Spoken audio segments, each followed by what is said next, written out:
Assalamualaikum warahmatullahi wabarakatuh.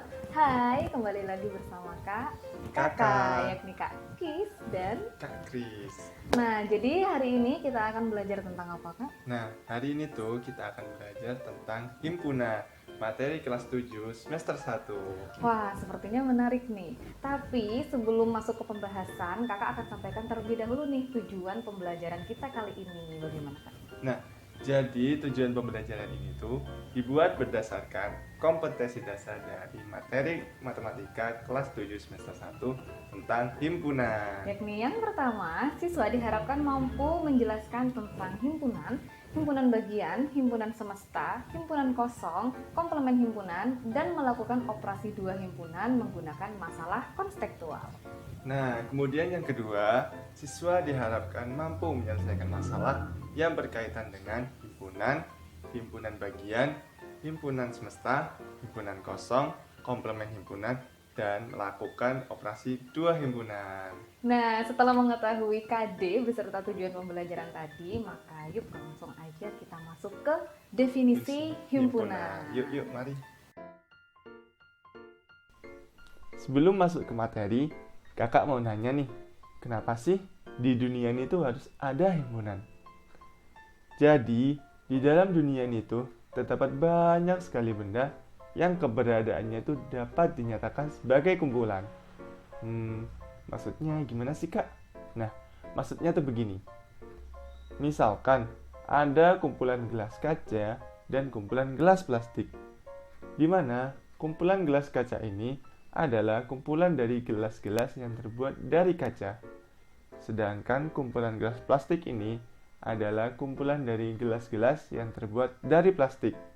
Sehingga kedua kumpulan ini dapat kita sebut sebagai himpunan, yakni himpunan gelas kaca dan himpunan gelas plastik. Kemudian ada contoh lain nih, yakni kumpulan hewan berkaki dua, seperti ayam, bebek, angsa, burung, kanguru, dan penguin. Kumpulan hewan berkaki dua itu sama artinya dengan himpunan hewan berkaki dua. Jadi dari sini dapat kita pahami bahwa himpunan adalah kumpulan dari benda-benda yang memiliki kesamaan yang teridentifikasi secara jelas seperti tempat, ciri-ciri, dan sifat. Selain kumpulan yang kakak jelaskan tadi, ada juga loh kumpulan yang tidak bisa dinyatakan sebagai himpunan. Contohnya seperti kumpulan lukisan yang bagus dan kumpulan perempuan yang cantik. Kedua kumpulan ini tidak dapat kita sebut sebagai himpunan. Kenapa ya? Ya karena bagus dan cantik itu penilaiannya berbeda-beda setiap orang. Bisa saja bukan? Kakak menyebut lukisan ini tuh bagus, sedangkan adik-adik menyebutnya tidak. Jadi, penilaian subjektif tidak bisa dijadikan patokan untuk membentuk sebuah himpunan. Untuk memahaminya, mari kita masuk ke contoh pendalaman materi. Pada tabel yang ada di layar, kumpulan hewan herbivora merupakan sebuah himpunan karena berdasarkan sifat hewan yang pemakan tumbuh-tumbuhan. Kemudian, kumpulan siswa kelas 7A yang pandai bukan merupakan himpunan karena penilaiannya yang bersifat subjektif. Selanjutnya ada kumpulan bilangan ganjil dari 1 sampai 20. Itu juga merupakan himpunan ya. Lalu, kumpulan siswa kelas 7A yang tinggi bukan merupakan himpunan karena penilaiannya yang bersifat subjektif. Dan seterusnya. Jadi, sampai sini sudah paham bukan definisi tentang himpunan? Selanjutnya adalah notasi himpunan. Himpunan dapat kita sebut sebagai suatu kelompok, gerombolan, atau kumpulan yang dapat dinotasikan dengan menggunakan huruf kapital seperti A, B, X, Y, dan sebagainya. Sementara itu, isi dari himpunan disebut anggota himpunan. Nah, anggota himpunan ini dituliskan di dalam tanda kurung kurawal. Selanjutnya kita masuk ke contoh pendalaman materi yuk. Himpunan ini berarti himpunan A mempunyai anggota D, E, dan F, atau dapat kita tulis D anggota himpunan A, E anggota himpunan A, dan F anggota himpunan A. Jadi, tanda seperti ini itu dibaca anggota atau elemen ya. Nah, untuk tanda yang seperti ini dibaca bukan anggota atau bukan elemen. Kemudian contoh yang kedua, himpunan X didefinisikan sebagai himpunan hewan berkaki 2 dan himpunan Y didefinisikan sebagai hewan berkaki 4. Maka, himpunan tersebut dapat ditulis sebagai berikut. Anggota X adalah ayam, bebek, angsa, kanguru, penguin, dan burung. Kemudian untuk anggota Y adalah kucing, kelinci, sapi, kambing, harimau, dan kuda. Kemudian yang terakhir ada himpunan C yang didefinisikan sebagai himpunan bilangan prima 1-10. Sehingga dapat ditulis C dengan anggota 2, 3, 5, dan 7, atau 2 elemen himpunan C, 3 elemen himpunan C, dan seterusnya.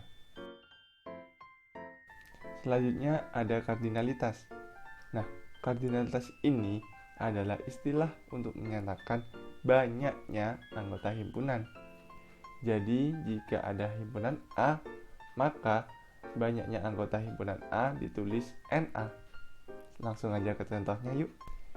Diketahui himpunan A dengan anggota 1, 2, dan 3, kemudian himpunan B dengan anggota 3, 4, 5, 7, 9, dan 11. Maka carilah NA dan NB-nya. Untuk menjawab itu, kita hanya perlu melihat banyaknya anggota dari kedua himpunan tersebut. Untuk himpunan A, ada 1, 2, 3. Jadi, ada 3 anggota ya, sehingga NA-nya sama dengan 3. Kemudian untuk yang himpunan B, ada 3, 4, 5, 7, 9, 11. Ada berapa? Ya betul, ada 6. Jadi NB-nya sama dengan 6. Gimana? Gampang kan? Selanjutnya ada cara menyatakan suatu himpunan. Adapun cara untuk menyatakannya ada 3, yaitu yang pertama, dengan menyebutkan semua syarat ataupun sifat dari anggota himpunan tersebut dalam sebuah kalimat. Contohnya seperti tabel yang ada di layar ya. Kemudian yang kedua, yaitu dengan menuliskan semua anggota dari himpunan tersebut di dalam tanda kurung kurawal dan tiap anggotanya dibatasi dengan tanda koma. Nah, jika anggotanya terlalu banyak untuk disebutkan, kalian bisa menuliskannya dengan tanda titik sebanyak 3 kali.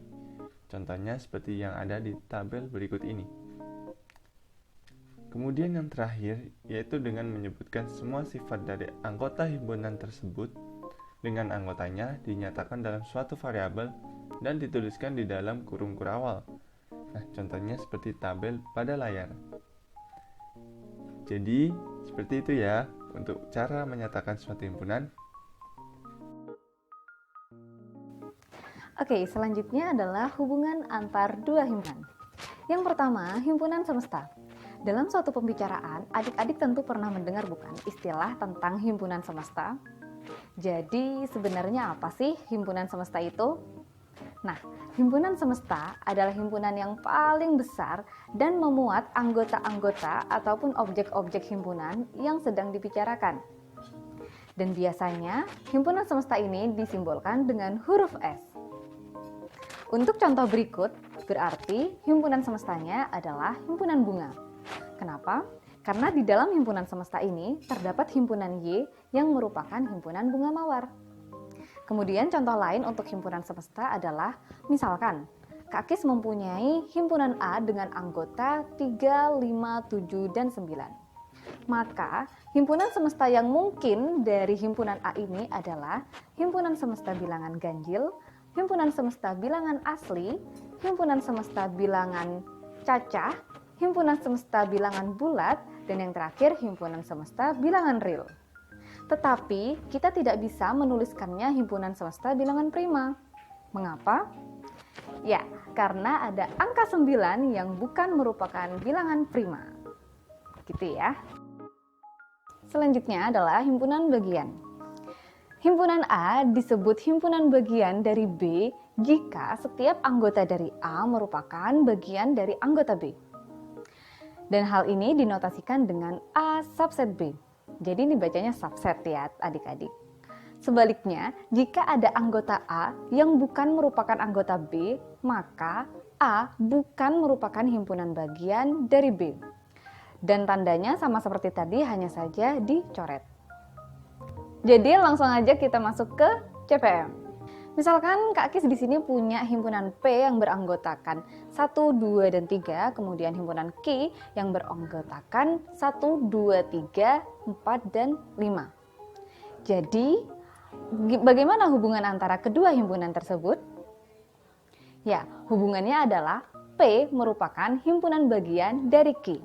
Karena setiap anggota dari P, yakni 1, 2, dan 3, masuk semua ke dalam anggota Q.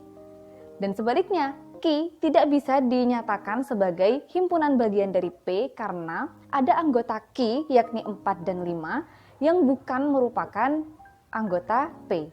Jadi, hubungan dari kedua himpunan tersebut bisa kita tulis sebagai P himpunan bagian dari Q, sementara Q bukan himpunan bagian dari P. Selanjutnya adalah himpunan kosong. Himpunan kosong merupakan himpunan yang tidak mempunyai anggota ataupun elemen. Jadi, himpunan kosong ini disimbolkan seperti ini atau seperti ini. Nah, sebagai contoh dari himpunan kosong adalah misalkan Kak Kis mempunyai himpunan B yang merupakan himpunan dari bilangan ganjil yang habis dibagi 2. Jadi, himpunan B kita tulis sebagai berikut. Alasannya karena tidak ada satupun bilangan ganjil yang habis dibagi 2, maka himpunan B ini merupakan himpunan kosong. Oke, lanjut aja kita masuk ke CPM. Nah, dari kedua himpunan ini, manakah yang merupakan himpunan kosong? Ya, jawabannya adalah yang himpunan X karena tidak ada satupun kelinci yang bermata 4. Jadi, himpunan X merupakan himpunan kosong. Selanjutnya adalah kesamaan dua himpunan. Himpunan A dan himpunan B dikatakan sama jika dan hanya jika A subset B dan B subset A, atau setiap anggota dari A merupakan anggota B dan setiap anggota dari B juga merupakan anggota A, maka ditulis A sama dengan B. Sebagai contoh, misalkan Kak Akis di sini mempunyai himpunan A yang beranggotakan X, Y, dan himpunan B yang beranggotakan X, Y, X. Jadi pertanyaannya, apakah kedua himpunan tersebut sama? Maka jawabannya ya, sama. Karena setiap anggota dari A yakni X dan Y merupakan anggota juga dari B, dan setiap anggota dari B juga merupakan anggota dari A. Tapi, jika ada dari kalian yang bertanya-tanya, Kak, itu kan di himpunan B, X-nya ada 2. Bagaimana? Nah, jadi tidak masalah ya, karena anggota yang sama bisa disebut satu kali. Sehingga A subset B dan B subset A, maka kedua himpunan tadi dapat dikatakan sama. Oke? Masuk ke bagian yang kelima, yakni operasi himpunan. Coba adik-adik pikirkan, jika kita pergi ke dua toko, misalkan toko A dan toko B, otomatis kita akan melihat barang apa saja yang dijual oleh kedua toko tersebut. Kemudian barang apa yang sama-sama dijual di toko A dan toko B, dan yang terakhir barang apa yang dijual di toko A tetapi tidak dijual di toko B, dan begitu pun sebaliknya. Maka, untuk kasus tersebut dapat kita selesaikan menggunakan operasi himpunan. Misalkan, toko A menjual buku, alat tulis, tas, seragam, dan sepatu. Sedangkan toko B menjual buku, tas, bola, dan sepeda. Jadi, jika kita ingin menotalkan semua barang jualan yang dijual oleh toko A dan toko B, maka kita menggunakan konsep dari gabungan. Sehingga diperoleh total semua barang yang dijual oleh kedua toko tersebut ada buku, alat tulis, tas, seragam, sepatu, bola, dan sepeda. Jadi, gabungan dari dua himpunan A dan B adalah himpunan yang terdiri dari semua anggota himpunan A dan B, di mana anggota yang sama cukup ditulis satu kali. Nah, Jika tadi kita sudah mengetahui semua barang yang dijual oleh kedua toko tersebut, maka sekarang kita akan mencari tahu barang apa yang sama-sama dijual oleh toko A maupun toko B dengan memakai konsep irisan. Dari diagram Venn ini dapat kita ketahui bahwa irisan dari kedua himpunan toko A dan B adalah buku dan tas. Jadi, sampai sini dapat kita pahami bahwa definisi dari irisan dua himpunan A dan B adalah himpunan yang anggotanya terdiri dari elemen yang sama-sama berada di himpunan A dan himpunan B. Nah, untuk memudahkan adik-adik dalam membedakan antara gabungan dan irisan, perhatikan notasinya. Kalau gabungan, yaitu notasinya menyerupai huruf U yang berarti atau. Sedangkan irisan notasinya menyerupai huruf N yang berarti dan. Nah, selanjutnya adalah selisih. Selisih dari dua himpunan A dikurangin B adalah anggota himpunan A yang tidak termasuk anggota B, begitupun sebaliknya. Jadi, dengan memakai contoh yang sama, jika kita mencari selisih dari A dikurangin B, maka itu artinya himpunan A yang tidak termasuk anggota himpunan B, yakni alat tulis, seragam, dan sepatu. Sementara sebaliknya, jika kita mencari selisih dari B dikurangin A, maka itu artinya himpunan B yang tidak termasuk himpunan A, yakni bola dan sepeda. Nah, untuk memudahkan adik-adik dalam membedakan A dikurangin B atau B dikurangin A, seperti ini. Jika A dikurangin B, maka kita ambil yang A saja, tanpa harus menghiraukan himpunan yang B. Sebaliknya, jika B dikurangin A, maka kita ambil yang B saja, tanpa harus menghiraukan yang A. Seperti itu. Yang terakhir adalah komplement himpunan. Komplement himpunan adalah unsur-unsur yang berada pada himpunan semesta kecuali anggota himpunan tersebut. Nah, jika terdapat himpunan A, maka komplement dari A dinotasikan A pangkat C. Untuk semakin memahami dari keempat operasi yang sudah dijelaskan tadi, maka yuk langsung aja kita bahas CPM atau contoh pendalaman materi. Misalkan terdapat himpunan A dan B dengan semesta bilangan asli kurang dari 12, di mana himpunan A merupakan himpunan bilangan ganjil kurang dari 10 dan himpunan B bilangan prima kurang dari 12. Sehingga dari deskripsi himpunan tersebut diperoleh daftar anggotanya.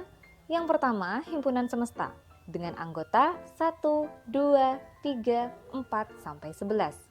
Kemudian himpunan A yang beranggotakan 1, 3, 5, 7, dan 9. Dan yang terakhir himpunan B yang beranggotakan 2, 3, 5, 7, dan 11. Jadi bisa kita dapatkan hasil dari keempat operasi himpunannya adalah yang pertama, gabungan dua himpunan. Gabungan dua himpunan dari A gabung B adalah 1, 2, 3, 5, 7, 9, dan 11. Kemudian irisan dari dua himpunan A iris B adalah 3, 5, dan 7. Kemudian selisih himpunan dari A dikurangin B adalah 1 dan 9. Kemudian B dikurangin A adalah 2 dan 11. Sementara yang terakhir adalah komplement himpunan. Nah, untuk yang A komplement beranggotakan 2, 4, 6, 8, 10, 11. Sedangkan untuk yang B komplement beranggotakan 1, 4, 6, 8, 9, dan 10. Jadi seperti itulah cara mengerjakan operasi dari himpunan. Agar pemahaman kalian semakin mantap, setelah mendapatkan penjelasan dari Kak Kis dan Kak Kris, boleh nih, coba dikerjakan 3 latihan soalnya ya. Siapkan kertas dan alat tulis, kemudian kerjakan dengan jujur dan teliti. Oke? Nah, untuk memastikan jawaban dari adik-adik terkait operasi himpunan benar atau salah, di sini kami telah membuat aplikasi GUI dari MATLAB yang berjudul Operasi Dua Himpunan Matematika. di mana di dalam aplikasi ini terdapat profil dari kami, yakni Kak Balkis dan Kak Krisna. Kemudian sekilas materi sebagai pengingat jika kalian lupa, dan tentunya ada percobaan operasi himpunan, yakni gabungan, irisan, selisih, dan komplement.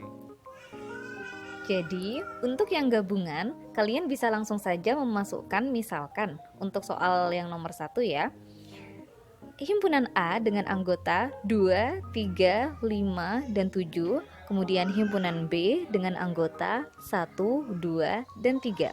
Maka akan muncul hasil dari gabungannya beserta kardinalitas atau banyak anggotanya, yakni A gabung B sama dengan 1, 2, 3, 5, dan 7, sehingga kardinalitasnya sebanyak 5.